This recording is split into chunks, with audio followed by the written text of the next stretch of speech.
Simplify the complex number 2 minus 3i times 5 plus 4i over 3 plus 2i.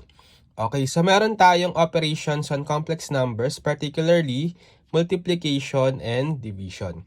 So, pwede muna natin i-simplify yung multiplication sa numerator. So, multiply natin 2 minus 3i times 5 plus 4i. So, we can apply FOIL method, right?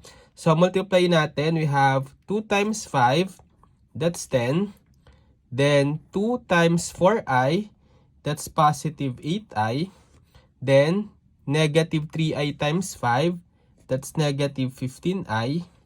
And then negative 3i times 4i, that's negative 12i squared. All over, so copy lang muna natin to, 3 plus 2i.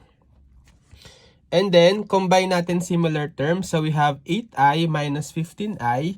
So, that's negative 7i. So, we have 10 minus 7i minus 12. And we know that from the definition, di ba, we have I is equal to the square root of negative 1. So, kapag in-square natin yung I, therefore, it's equal to the square root of negative 1 square. That's negative 1. So, therefore, I square pwede kong palitan ng negative 1 all over 3 plus 2i. And then, we can have 10 minus 7i. Negative 12 times 1, magiging positive 12 over 3 plus 2i. Tapos, pwede natin i-combine itong 10 plus 12 para hong constant 22 minus 7i over 3 plus 2i. Okay? And then, pwede na tayo mag-proceed sa division. So, paano naman mag-divide ng complex number? So, i-multiply lang natin both numerator and denominator sa conjugate ng denominator, which is itong 3 plus 2i. So, yung conjugate niyan is, kopya nyo lang natin itong constant na 3 tsaka yung imaginary part na 2i, pero dapat opposite sign in between. So, kung plus tayo dito, dapat yung conjugate niya is minus. Okay? So, kopyahin lang din natin sa numerator. And then, let's multiply numerator times numerator over denominator times denominator. So, for the numerator, again, magpo-FOIL tayo, right? 22 minus 7i times 3 minus 2i. So, 22 times 3 muna. That's 66. Then, 22 times negative 2i. That's negative 44i. Then, negative 7i times 3. Negative 21i. Negative 7i times negative 2i, positive 14i squared. All over. Ngayon, for the denominator, kapag ang minumultiply natin is dalawang complex numbers na conjugate of each other, ang shortcut lang dyan is parang difference of 2 squares. So, square lang natin tong first term, yung real part. So, we have 3 square. Then, laging minus the square ng second term, yung imaginary part, which is 2i. So, we have 2i quantity squared.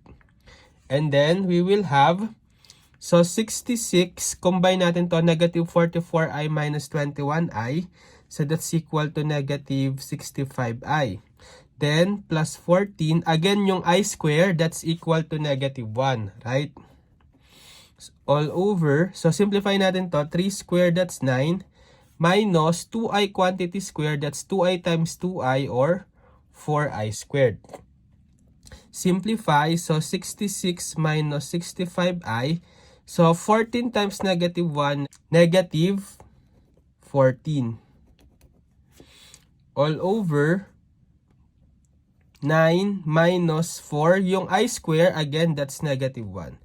So pwede nating i-combine 66 minus 14, that's 52, minus 65i over 9. Then, negative 4 times negative 1 magiging positive 4. So, we will have 52 minus 65i over 9 plus 4, that's 13.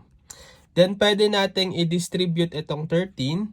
Divide both terms sa numerator by 13. So, 52 divided by 13 minus 65i divided by 13. 52 divided by 13, that's exactly equal to 4.